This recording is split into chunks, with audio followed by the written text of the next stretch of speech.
pour répondre à votre question de façon personnelle, si je parle en public, c'est que j'ai un appel. Une fois, une bouddhiste m'avait dit « Pour qui tu te prends pour parler en public? » Je lui avais répondu « Quand Bouddha a décidé de méditer, est-ce qu'il a demandé la permission? Non.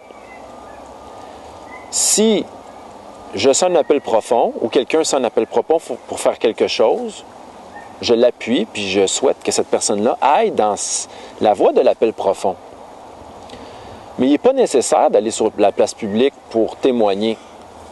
Mais si c'est votre vocation, si vous sentez l'appel, allez-y. Mais il n'est pas nécessaire. Il y a des penseurs privés, il y a des maîtres privés, spirituels, qui sont dans des maîtres qu'on va voir. Moi, il se peut qu'un jour, j'arrête de parler en public. Si je sens l'appel, je vais arrêter. Pour l'instant, non. J'ai envie de continuer.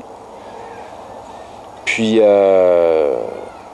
quand je vais parler en public, j'y vais à partir du ressenti profond. Je vais à partir de comment je me sens avec les gens. Qu'est-ce que je ressens de la présence des gens. Puis rien n'est décidé d'avance. C'est spontané.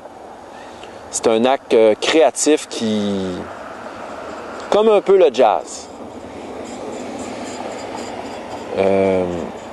Les jazzmen connaissent leur gamme,